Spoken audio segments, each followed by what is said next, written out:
A lot of this stuff is going to backfire because I think the current generation is going to pay for a lot of this stuff because the dollar is going to collapse. We could have hyperinflation, and because the future generations are not going to pay this. They're going to leave. They'll leave the countries because they're not going to want to be subjected to the confiscatory tax rates when they can't get commensurate benefits from government. They're going to leave. The currency is going to collapse in value. And we're already there. I mean, we're already at that point because you're talking about this intergenerational Ponzi scheme. That's really what Social Security is. I mean, it wasn't created that way in the 1930s when Roosevelt first concocted this Social Security, and it was totally unconstitutional, and it's unfortunate that we have it.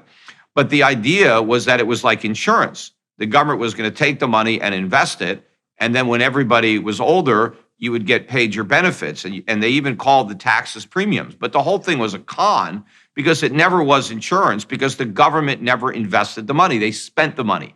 And now they gave themselves an IOU. They created these things called trust funds. And so what would happen is the government would collect the money from Social Security. Then they would take the Social Security money and spend it on whatever, military or whatever they were doing. But then they would put an IOU in the government trust fund in the form of a bond. And then they would say, oh, we have an asset in this trust fund. We have a bond. That's not an asset. It's your own debt. It's like if I write myself a check for $1 million, I can't take that uncashed check and claim I've got $1 million asset. No, I mean, it's also $1 million liability. So there never was any money in Social Security. They spent it all. The system is broke. And now they have to keep raising taxes on the workers, but now they won't even raise taxes on the workers. So they create inflation to pay for Social Security. So let me offer another rosy scenario, sort of like the borrowing from the future scenario. So I've been thinking about this issue of fiat currency and the fact that the currency is unmoored. But we have a situation in the world now where every currency is unmoored, right? And so you might say, no matter what form of money you use, you're making a bad bet. You're relying on something unreliable. But if you're going to rely on something unreliable, you should rely on the least unreliable currency, right? And so then you might say, well, the least unreliable currency becomes by default the standard. And the US has managed that for 50 years, 60 years. And so why isn't it the case? Because you said, for example, well, people who are subject to unfair tax because of future deferral of debt will leave. But I could say, yeah, but there won't be anywhere better to go.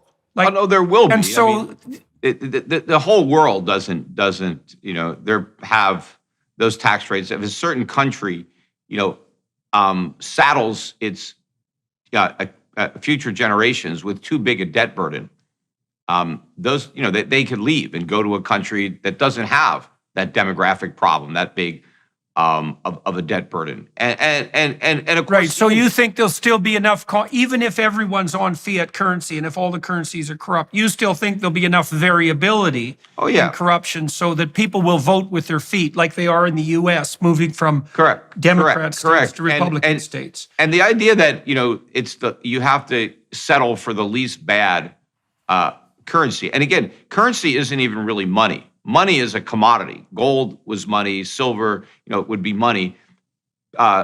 Legitimate currency, which is backed by real money, is currency. What we have now is fiat currency. And both fiat currency and legitimate currency are substitutes for money. They're not actual money, but they substitute. And they can function as money, but they're not really money in the real sense of how you define money as the most marketable commodity, which is would be money. But people have been saying, well, the dollar is the cleanest shirt in the hamper. But I think the dollar only appears clean because of its status as the reserve currency. And I think that status is in jeopardy. And when it's lost, then the dollar is going to be the by far the dirtiest shirt in that hamper. Okay, so two questions from that. So first of all, maybe you could walk everybody through why the government is the biggest debtor. because people aren't really clear, even for example, about the difference between the deficit and the debt. And they don't know what the debt means to them in real terms, because it's always expressed in these huge numbers, like 132 trillion. It's like no one knows what that means. Yeah. But they could figure that out if they knew how much of that debt they were responsible for, or their family. Yeah, so you've got two things. First of all, why is the government the big debtor? As a spouse, a parent, or a leader, people count on you. But if you're constantly tired, unfocused, and just not feeling like yourself, how can you show up the way they need you to? That's where Merrick Health comes in. Merrick is a premier health optimization platform that uses comprehensive lab work, not guesswork, to uncover what's really going on in your body. Hormones, thyroid inflammation, nutrient levels, the markers that matter. Their expert clinical teams build a personalized, research-backed plan just for you, whether it's lifestyle changes, supplements, or prescription treatments. When you know what's going on inside, you can lead with clarity, show up with energy, and stay sharp for your family, your team, and yourself. Head over to merrickhealth.com and use code Peterson for 10% off to join their guided optimization program with your personal medical team. That's merrickhealth.com, code Peterson. Stop guessing, start leading, and start with Merrick Health. Well, you've got the national debt, which is the accumulation of every year's budget deficit, and then you've got the annual budget deficit, which adds to the total debt. But what I'm talking about, creditors versus debtors. Nations can either be a creditor nation or a debtor nation. A creditor nation is a nation in which the world owes it money, more money than it owes the world. A debtor nation owes the world more than it's owed. So prior to the U.S. going off the gold standard in 1971, and in fact, all the way up to probably the early 1980s, the United States was the world's biggest creditor nation. Right? We generated tremendous amounts of wealth under a freer economy than the one we have today, and one that was governed by the disciplines of a gold standard. So we became the world's wealthiest creditor nation. Today, after 50 years of fiat money, America is not only the world's biggest debtor nation, America owes more money than all the other debtor nations of the world combined. Right? That's how much our financial position has eroded. Now, when the dollar became the reserve currency, it became the reserve currency because of America's financial and industrial might. We were the world's biggest creditor nation. We also had huge trade surpluses. Now we have massive trade deficits. I mean, over $1 trillion a year. But when the dollar became the reserve currency, we made everything. You know, all the consumer electronics that are now made in Japan or Korea or China, all that stuff was made in America. I mean, if you wanted anything, we made it in this country, in America. And so since everybody wanted American products, everybody needed American dollars to buy them. And the American dollar was as good as gold, because if you had dollars, you had gold. If you had $35, you could get an ounce of gold from the government. It was convertible. And so under those conditions, the US dollar became the reserve currency. But today, the dollar would never be the reserve currency today if it wasn't already there, right? Nobody would pick the dollar given our financial position, our trade imbalances. But, you know, it's been the reserve currency because, you know, for the tradition of the fact that it's been. But in order for the world to maintain this status, it's very expensive for the world. It's a huge benefit for America. I said we have $1 trillion a year trade deficit. That means the world has to supply America with $1 million worth of merchandise for which it doesn't get paid, right? It doesn't get products. You know, most countries, in order to export, in order to import, have to export. You have to export something in order to pay for your imports. Well, we don't have to export anything. We just print money and export that. Well, that costs nothing.